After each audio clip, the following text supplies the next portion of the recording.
नमस्कार दोस्तों, आज हम डीसी जनरेटर के संबंध में शेष प्रश्न हल करेंगे।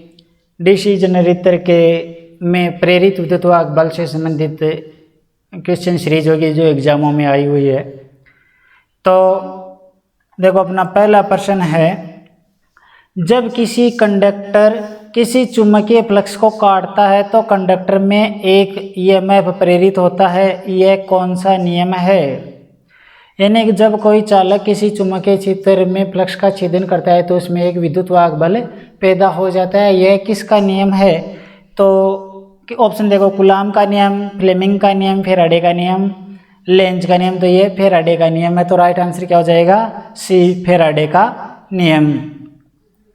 अगला क्वेश्चन है, डीसी जनरेटर किसके सिद्धांत पर काम करता है? एक डीसी जनरेटर है, वो किस सिद्धांत पर काम करता है? न्यूटन का नियम, ओम का नियम, लेंज का नियम या फैराडे के विद्युत चुम्बकीय प्रेरण का नियम?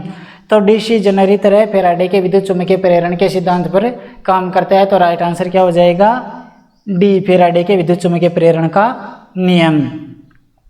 अगला क्वेश्चन है, गतिशील रूप से प्रेरित ईएमएफ के सिद्धांत का उपयोग में होता है। यानी गतिशील रूप से प्रेरित ईएमएफ के सिद्धांत का उपयोग इनमें से किस में होता है? यानी गतिज रूप से प्रेरित विद्युत बल। अब देखो, ट्रांसफार्मर में स्थितिज होता है, चौक स्थितिज होता है, जनरेटर राइट है, और थर्मोकपल को हम स्थितिज ही कह सकते हैं, यानी उसमें प्रभाव पर काम करता है। वो तो थर्मोकपल तो विद्युत धारा के उसमें प्रभाव पर। तो गतिज का हो गया जनरेटर। तो गतिज रूप से प्रेरित किस में होता है? जनरेटर में। तो राइट आंसर क्या हो जाएगा? बी। अगला क्वेश्चन है, डीसी जनरेटर द्वारा उत्पन्न ईएमएफ क्या होता है? अब ये इसका विपरीत हो गया ऊपर वाले प्रश्न का, कि जनरेटर में प्रेरित विद्युत बल गतिज होता है या स्थितिज होता है। जो ऑप्शन दे रखे हैं इनमें देखो, तो इसमें क्या दे रखा है? गतिज रूप से प्रेरित होता है या स्थितिज रूप से प्रेरित होता है या विद्युत स्थैतिक रूप से प्रेरित होता है या चुंबकीय रूप से प्रेरित होता है या मैग्नेटोमोटिव बल यानी एमएमएफ होता है। तो ये गतिज रूप से प्रेरित होता है। तो राइट आंसर क्या हो जाएगा? ये गतिज रूप से प्रेरित विद्युत बल या ईएमएफ।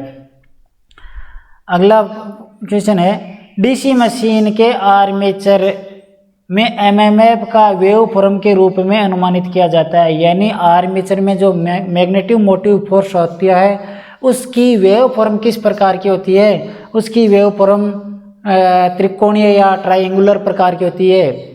यदि आर्मेचर में प्रेरित विद्युत बल की वेव फॉर्म पूछ ले तो प्रत्यावर्ती प्रकार की होती है, जबकि चुंबकीय जो फ्लक्स है उसका एमएमएफ की वेव फॉर्म में पूछे तो त्रिकोणीय होती है। तो राइट आंसर क्या हो जाएगा? सी, त्रिकोणीय, ट्रायंगुलर भी कह सकते हैं। अगला है, डीसी जनरेटर का ईएमएफ समीकरण होता है। डीसी जनरेटर में प्रेरित विद्युत बल ज्ञात करने का समीकरण क्या होता है? ई बराबर होता है फाई जेड एन बट्टा 60 पी अपॉन ए इंटू पी अपॉन ए। कई बार एक साथ भी लिख देते हैं तो एक ही चीज़ है। तो प्रेरित विद्युत बल ई बराबर फाई जेड एन पी बटा 60 ए होता है। तो इसमें देखो किस में है राइट? ये यानी ईजी, जी का मतलब जनरेटेड वोल्टेज। तो ईजी बराबर फाई जेड एन पी 60 ए, बी ऑप्शन में है। तो इसका राइट आंसर क्या हो जाएगा? बी। अगला क्वेश्चन है, जनरेटर का ईएमएफ किस पर निर्भर करता है? ईएमएफ किन किन कारकों पर निर्भर करता है? इन कारकों पर निर्भर करता है, ए समानुपाती फाई, ए समानुपाती जेड, ए समानुपाती एन, ए समानुपाती पी और ए विलोमानुपाती ए। इन्हें समांतर पथों के विलोमानुपाती। अब देखो, समांतर पथों की संख्या पर निर्भर करता है, समांतर पथों की संख्या पर निर्भर करता है ई विलोमानुपाती रूप से। प्रतिपोल फ्लक्स पर निर्भर करता है, यह रहा, इस पर भी निर्भर करता है। चालकों की संख्या पर, यह रहा जेड, चालकों की संख्या, इस पर भी निर्भर करता है। पोलों की संख्या, यह रहा पी, पोलों की संख्या पर भी निर्भर करता है। तो इन सभी पर निर्भर करता है। तो राइट आंसर क्या हो जाएगा? ये सभी। अगला क्वेश्चन है, एक कंडक्टर में अधिकतम ईएमएफ प्रेरित करने के लिए कंडक्टर की गति की दिशा क्या होनी चाहिए? यानी एक कंडक्टर है, उसकी गति की दिशा किस समय अधिकतम विद्युत वाहक बल पैदा करेगा? यदि वह फ्लक्स चुंबकीय फ्लक्स रेखाओं के लंबवत होगा तो अधिकतम विद्युत वाहक बल पैदा करता है, और यदि क्षैतिज में होगा तो शून्य होगा उस समय। तो लंबवत में होगा अधिकतम, तो फ्लक्स की चुंबकीय रेखाओं के लंबवत, यानी ए ऑप्शन इसका राइट होगा। अगला क्वेश्चन है, दो और एक देखकर बता दिया है। एक चालक चुंबकीय क्षेत्र के भीतर घूर्णन करता है तो चित्र में किस स्थिति में अधिकतम वोल्ट या चरम वोल्ट उत्पन्न करेगा? स्थिति क्या दे रखी है? चुंबकीय क्षेत्र एन और एस और बीच में चालक, तो इस कंडीशन के अंदर ये अधिकतम विद्युत वाहक बल पैदा करेगा। यहाँ क्या दे रखा है? सी, और ये दे रखा है जी, और सी और जी स्थिति पर। तो सी और जी स्थिति कौन सी हो गई? बी ऑप्शन में। तो सी और जी स्थिति पर अधिकतम विद्युत वाहक बल पैदा करेगा। अगला क्वेश्चन है, किसी डीसी जनरेटर में अधिकतम ईएमएफ तब उत्पन्न होता है जब, ऑप्शन देखो, फ्लक्स की परिवर्तन दर न्यूनतम हो नहीं, विद्युत वाहक बल फ्लक्स परिवर्तन की दर अधिकतम होगा तब होगा। फ्लक्स परिवर्तन की दर अधिकतम हो, सही। फ्लक्स के परिवर्तन की दर शून्य बनाया जाता है, नहीं। फ्लक्स की परिवर्तन दर ऋणात्मक है, नहीं। तो फ्लक्स परिवर्तन की दर यदि अधिकतम है तो प्रेरित विद्युत वाहक बल भी अधिकतम होगा। तो राइट आंसर क्या हो जाएगा? फ्लक्स के परिवर्तन की दर अधिकतम। अगला क्वेश्चन है, किसी डीसी जनरेटर की आर्मेचर वाइंडिंग में एक ईएमएफ प्रवाहित किया जाता है जब यह में घूमता है। यदि यानी विद्युत वाहक बल प्रेरित कब होता है? जब चालक चुंबकीय क्षेत्र में गतिमान होता है। तो क्या हो जाएगा? किस में घूमता है? चुंबकीय क्षेत्र में। तो राइट आंसर क्या हो जाएगा? सी, चुंबकीय क्षेत्र में, यानी चालक को चुंबकीय क्षेत्र में गति कराने से विद्युत वाहक बल पैदा हो जाता है। तो राइट आंसर सी। अगला क्वेश्चन है, किसी डीसी मशीन के एक आर्मेचर में करंट प्रवाह की प्रकृति होती है, और ये आ गया, पहले आया था एमएमएफ की वेव फॉर्म, एमएमएफ की वेव फॉर्म ट्रायंगुलर होती है, और अब की बार पूछ लिया है आर्मेचर में धारा प्रवाह की वेव फॉर्म। तो धारा प्रवाह प्रेरित विद्युत वाहक बल हमेशा प्रत्यावर्ती यानी एसी होता है। अब हम आउटपुट में किस प्रकार से लेते हैं वो निर्भर करता है। जनरेटर है तो कम्यूटेटर से लेते हैं तो डीसी में परिवर्तित हो जाता है। तो प्रेरित विद्युत वाहक बल हमेशा एसी होता है। तो मशीन आर्मेचर में जो करंट प्रवाह की प्रकृति होगी वो प्रत्यावर्ती प्रकार की होगी। तो राइट आंसर क्या हो जाएगा? एसी यानी डी। अगला क्वेश्चन है, एक 2 पोल लैप वाइंडिंग डीसी मशीन में एक चालक का प्रतिरोध 2 ओम है, चालकों की कुल संख्या 100 है, तो आर्मेचर का कुल प्रतिरोध ज्ञात कीजिए। यानी एक 2 पोलों की संख्या कितनी है? 2। वाइंडिंग का प्रकार है लैप वाइंडिंग है, पोलों की संख्या है 2। एक चालक का प्रतिरोध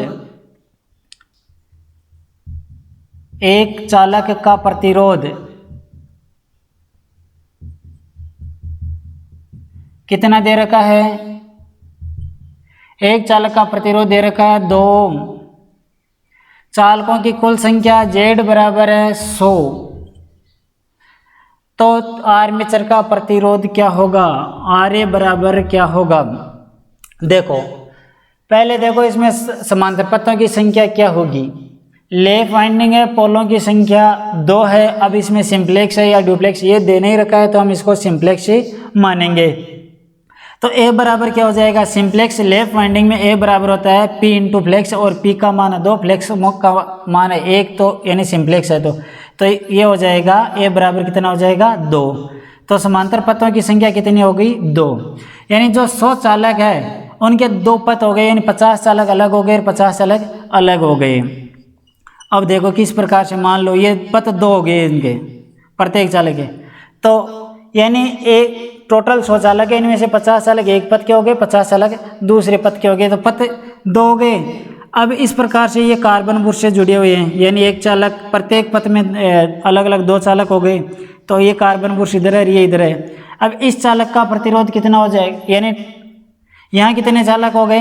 50 चालक। यहाँ कितने चालक हो गए? 50, क्योंकि 2 पथ हो गए ना। तो इनका प्रतिरोध कितना, एक चालक का प्रतिरोध 2 ओम है तो 50 चालकों का प्रतिरोध कितना हो जाएगा, इसका मान हो जाएगा 100 ओम। इनका प्रतिरोध भी हो जाएगा 100 ओम, क्योंकि एक चालक का प्रतिरोध 2 ओम है, यहाँ 50 चालक है तो कितना हो गया 100 ओम का ये हो गया और 100 ओम का ये हो गया। ये दोनों समांतर क्रम में है तो इनका प्रतिरोध क्या हो जाएगा 100/2 यानी 50 ओम। तो इससे आर्मेचर का प्रतिरोध कितना हो जाएगा 50 ओम। अगला क्वेश्चन है डीसी जनरेटर का ईएमएफ किस पर निर्भर करता है। ईएमएफ किस पर निर्भर करता है, देखो अपना सूत्र था ना ईएमएफ ज्ञात करने का, इससे निकाल लो कौन कौन से ऑप्शन दे रखे हैं वही आ जाएगा। ये अपना सूत्र था E बराबर फाई जेड एन बट्टा 60 इंटू पी अपॉन ए। ऑप्शन में देखो कम्यूटेशन पर नहीं, गति पर एन ये रहा पर निर्भर करता है, आवर्ती पर नहीं निर्भर करता है, और बुर्श कंटैक्ट ड्रॉप पर यानी बुर्श के पर खपत वोल्ट पर नहीं, ये भी गलत है। तो किस पर निर्भर करता है एन पर यानी गति पर। तो राइट आंसर क्या हो जाएगा गति बी। अगला क्वेश्चन है डीसी जनरेटर की गति बढ़ाने पर प्रेरित वोल्टता में क्या होता है। समानुपाती का है संबंध ई समानुपाती एन, यदि एन बढ़ाएंगे तो ई बढ़ जाएगा, यानी एन का मान बढ़ाएंगे तो ई भी बढ़ जाएगा। तो गति बढ़ाने पर प्रेरित वोल्टता बढ़ जाती है। अगला क्वेश्चन है 1000 आरपीएम पर चलने वाले शंट जनरेटर 100 वोल्ट उत्पन्न करता है, यदि इसकी गति 1200 आरपीएम तक बढ़ा दी जाए तो प्रेरित वोल्ट उत्पन्न ईएमएफ का मान होगा। देखो अपना सूत्र, इसे सूत्र ही बना लेते हैं ई समानुपाती एन, ये प्रारंभिक एन है तो प्रारंभिक वोल्टता, E2 समानुपाती N2 यानी द्वितीयक गति पर द्वितीयक वोल्टता। तो यह सूत्र बन गया अपना एक E1/E2 बराबर N1/N2। अब देखो ऑप्शनों में क्या क्या दे रखा है इनमें कि 1000 आरपीएम पर चलने वाला N1 कितना है, यानी प्रारंभिक गति कितनी है N1 बराबर है 1000 आरपीएम रेवोल्यूशन पर मिनट। 100 वोल्ट उत्पन्न करता है, E1 बराबर है 100 वोल्ट। यदि इसकी गति 1200 आरपीएम तक बढ़ा दी जाती है, यदि इसकी गति बढ़ाकर N2 बराबर 1200 आरपीएम कर दी जाए तो अब E2 बराबर क्या होगा, E2 बराबर क्या होगा ज्ञात कीजिए। ये E2 ज्ञात करना है। इस सूत्र से E2 बराबर क्या हो जाएगा, E2 बराबर हो जाएगा E1 इंटू N2/N1, पक्षांतरण करके सूत्र बना लिया ना, E2 बराबर E1 N2/N1, सही है। E1 का मान कितना है 100, N2 का मान कितना है 1200/N1 कितना है 1000, 2 0 से 2 0, 1 0 से 1 0, 12 120, तो कितना हो गया 120 वोल्ट। तो किस में है बी ऑप्शन इसका सही हो जाएगा, यानी 120 वोल्ट। अगला क्वेश्चन है यदि ध्रुव फ्लक्स को स्थिर रखते हुए एक डीसी शंट जनरेटर की चाल 2 गुनी कर दी जाए तो उत्पन्न विद्युत वाहक बल क्या होगा। यदि n को दुगुना कर रहे हैं तो ई भी दुगुना हो जाएगा क्योंकि समानुपाती का संबंध रहेगा। तो n दुगुना कर रहे हैं यानी चाल या गति दुगुनी कर रहे हैं तो प्रेरित विद्युत वाहक बल भी 2 गुना हो जाएगा। तो राइट आंसर क्या हो जाएगा 2 गुना हो जाएगा, यानी ए ऑप्शन इसका सही होगा।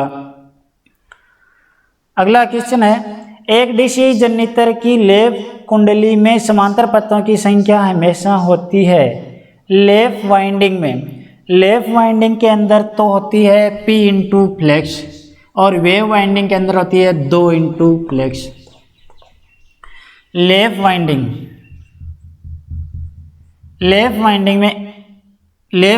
में ए बराबर होता है P इंटू फ्लेक्स। यदि सिंप्लेक्स है तो 1, ड्यूप्लेक्स है तो 2, ट्रिप्लेक्स है तो 3, क्वार्टरप्लेक्स है तो 4, यानी पोलों की संख्या इंटू फ्लेक्स होता है। और यदि वेव वाइंडिंग है तो वेव वाइंडिंग में ए बराबर होता है 2 इंटू फ्लेक्स। अब यदि फ्लेक्स के बारे में नहीं दिया हुआ है तो हम इसको सिंप्लेक्स मानेंगे, यानी एकल फ्लेक्स कह सकते हैं इसे। तो सिंप्लेक्स में क्या होता है ए बराबर P होता है लेफ्ट वाइंडिंग में, और वेव वाइंडिंग में ए बराबर 2 होता है। तो इसमें क्या पूछा है, एक लेप कुंडली में समांतर पथों की संख्या, लेप वाइंडिंग है और समांतर पथों की संख्या है तो पोलों की संख्या के बराबर। तो किस में है? बी ऑप्शन, ध्रुवों की संख्या के बराबर। तो राइट आंसर क्या हो जाएगा इसका? बी, पोलों की संख्या के बराबर। जबकि वास्तव में क्या होता है? पोलों की संख्या इनटू फ्लेक्स होता है। जबकि फ्लेक्स नहीं दिया हुआ है तो सीधा भी हम इस प्रकार लिख सकते हैं। अगला है सिंप्लेक्स वेव लपेटन डीसी जनरेटर में आर्मेचर में समांतर पथ कितने होंगे यदि पोलों की संख्या 8 है। वेव वाइंडिंग में चाहे पोल कितने ही हो, समांतर पथों की संख्या 2 इंटू फ्लेक्स होती है। अब इसमें भी फ्लेक्स नहीं दे रखा है तो हम इसको सिंप्लेक्स मानेंगे, तो समांतर पथ कितने हो जाएंगे? 2। तो राइट आंसर क्या हो जाएगा इसका? 2। अगला क्वेश्चन है फ्लेमिंग राइट हैंड रूल यानी फ्लेमिंग का दायां हस्त नियम के बीच वेक्टर रिलेशनशिप दर्शाता है। फ्लेमिंग का राइट हैंड रूल या दायां हस्त नियम क्या दर्शाता है? फ्लेमिंग का दायां हस्त नियम एम, एफ और सी मोशन, फ्लक्स, करंट या इसमें क्या होगी? मोशन, फील्ड और करंट या ईएमएफ की दिशा के बीच दर्शाता है। तो देखो एम, एफ और सी किस में हो गया? इंड्यूस ईएमएफ, मोशन और फील्ड, यानी सी ऑप्शन सही होगा इसका। इनके बीच में रहता है विद्युत प्रेरित विद्युत वाहक बल की दिशा, यह होगी एम, गति की घुमाव की दिशा ये हो गई, फ्लक्स की दिशा ये हो गई। तो M, F, C motion, flux, current, mother, father, children, mummy, पापा, बच्चे, इस प्रकार से भी इसको समझ सकते हैं। तो ये हो गया फ्लेमिंग का राइट हैंड रूल्स। तो सी ऑप्शन इसका सी होगा, इंड्यूस ईएमएफ, मोशन और फील्ड के बीच ये वेक्टर रिलेशनशिप दर्शाता है। अगला क्वेश्चन है फ्लेमिंग का दाएं हाथ का नियम की दिशा पहचान करने में प्रयोग किया जाता है। देखो कोई भी जनरेटर है, इसकी घुमाव की दिशा ये है, फ्लक्स की दिशा ये है, तो इसमें प्रेरित विद्युत वाहक बल की दिशा ये रहेगी। तो ये प्रेरित विद्युत वाहक बल या उत्पन्न विद्युत वाहक बल की दिशा दर्शाने के लिए फ्लेमिंग का दायां हस्त नियम काम में लेते हैं। यदि ये मोटर में पूछ ले तो मोटर में बायां हस्त नियम लागू होता है, उसमें भी यही है एम, एफ और सी। मोटर के अंदर ये फ्लक्स की दिशा है, ये धारा प्रवाह की दिशा है, तो ये घुमाव की दिशा हो जाएगी। तो मोटर में तो घुमाव की दिशा ज्ञात करने के लिए फ्लेमिंग का बायां हस्त नियम काम लेते हैं, जबकि जनरेटर में धारा प्रवाह की दिशा या प्रेरित विद्युत वाहक बल की ध्रुवता या ध्रुवता ही कह सकते हैं, उत्पन्न विद्युत वाहक बल की दिशा या ध्रुवता ज्ञात करने के लिए फ्लेमिंग का दायां हस्त नियम काम में लेते हैं। तो इसका राइट आंसर हो जाएगा सी, उत्पन्न ईएमएफ। फ्लेमिंग के दाएं हस्त नियम या राइट हैंड रूल्स का उपयोग किसके लिए किया जाता है? यदि दाएं हस्त नियम है तो डीसी जनरेटर में, और यदि बाएं हस्त नियम पूछ ले तो डीसी मोटर में। तो इसमें दाएं हस्त के बारे में पूछा है तो दाएं हस्त डीसी जनरेटर में काम में लिया जाता है।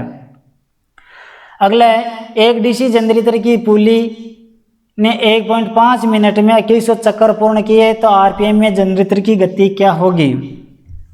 देखो रेवोल्यूशन पर मिनट यानी 1 मिनट में एन ज्ञात करनी है और 1.5 मिनट यानी 1.5 मिनट की एन दे रखी है। 2100 रेवोल्यूशन यानी चक्कर पूर्ण हो रहे हैं 1.5 मिनट में, तो 1 मिनट में कितने हो गए? भाग लगाओ कितना हो गया? 1400। तो 1400 आरपीएम। तो इसकी गति यानी कितनी हो जाएगी? 1 मिनट में चक्रों की संख्या कितनी हो जाएगी? रेवोल्यूशन पर मिनट या 1400 आरपीएम। तो इसकी गति होगी 1400 आरपीएम। अगला क्वेश्चन है 4 ध्रुव डीसी जनरेटर 1500 आरपीएम पर चल रहा है, आर्मेचर वाइंडिंग में धारा की आवृत्ति क्या होगी? हाँ जी, देखो प्रेरित विद्युत वाहक बल प्रत्यावर्ती प्रकार का होता है और इसमें जो प्रत्यावर्ती धारा होती है उसकी आवृत्ति भी निश्चित है। तो क्या दे रखा है? पोलों की संख्या दे रखी है 4, एन दे रखा है 1500 आरपीएम और पूछ रखा है एफ क्या होगा? एफ बराबर क्या होगा? तो अपना सूत्र क्या है? एफ बराबर होता है पी एन बट्टा 120। पी का मान कितना है? 4, एन का मान कितना है? 1500 बट्टा 120 नियतांक है, कितना हो गया? 50। तो ये हो गया 50 हर्ट्ज या चक्र प्रति सेकंड है, क्योंकि आर्मेचर के अंदर जो विद्युत वाहक बल प्रेरित होता है वो प्रत्यावर्ती प्रकार का होता है और इसकी ये इस सूत्र से हम निकाल रहे हैं इस प्रश्न में, तो इसकी आवृत्ति क्या आ रही है? 50 हर्ट्ज। अगला क्वेश्चन है किसी डीसी जनरेटर में आर्मेचर से करंट के जरिए प्राप्त करते हैं, यानी डीसी जनरेटर में आर्मेचर में जो विद्युत वाल्व पैदा होता है उसको हम किसके जरिए लेते हैं, तो कम्यूटेटर सेगमेंट और कार्बन बुश द्वारा लेते हैं। तो कम्यूटेटर और बुशेज के द्वारा हम आउटपुट में लेते हैं या बाह्य परिपथ में लेते हैं। तो राइट आंसर क्या हो जाएगा, कम्यूटेटर और बुशेज। अगला क्वेश्चन है, इलेक्ट्रिक मशीन का फ्लक्स लीकेज गुणांक किन के मध्य परिवर्तित होता है। इलेक्ट्रिक मशीन का फ्लक्स लीकेज गुणांक यानी फ्लक्स का लीकेज फैक्टर होता है, इनका एक नियत मान होता है। लीकेज फैक्टर क्या होता है कि कुल उत्पन्न फ्लक्स बटा उपयोगी फ्लक्स, यानी मान लो एक डीसी मशीन के अंदर कुल यानी जो क्षेत्र कॉइल है उसके द्वारा मान लो 5 मिली वेबर फ्लक्स उत्पन्न हो रहे हैं, जबकि इनमें से कार्यकारी वेबर 3 मिली वेबर ही है, तो इसका जो गुणांक होगा वो लीकेज फैक्टर होगा, कितना हो गया, जो भी है मान लो, तो इसका मान होता है 1.1 से 1.25 के बीच में, यानी जो भी इनका मान आएगा यानी लीकेज फैक्टर का मान होता है वो 1.1 से 1.25 के बीच ही होना चाहिए, इससे ज़्यादा नहीं होता है। तो लीकेज फैक्टर का मान कितना हो जाएगा, 1.1 से 1.25, किस में है, सी ऑप्शन में है, तो इसका राइट आंसर क्या हो जाएगा, सी। तो ये इसके प्रेरित विद्युत बल से संबंधित कुछ प्रश्न थे। अब आगे जनरेटर के प्रकार से संबंधित हम प्रश्न हल करेंगे, क्योंकि चैप्टर थोड़ा क्वेश्चन ज़्यादा है तो इनको अलग अलग भागों में विभाजित कर दिया है। ठीक है दोस्तों, धन्यवाद।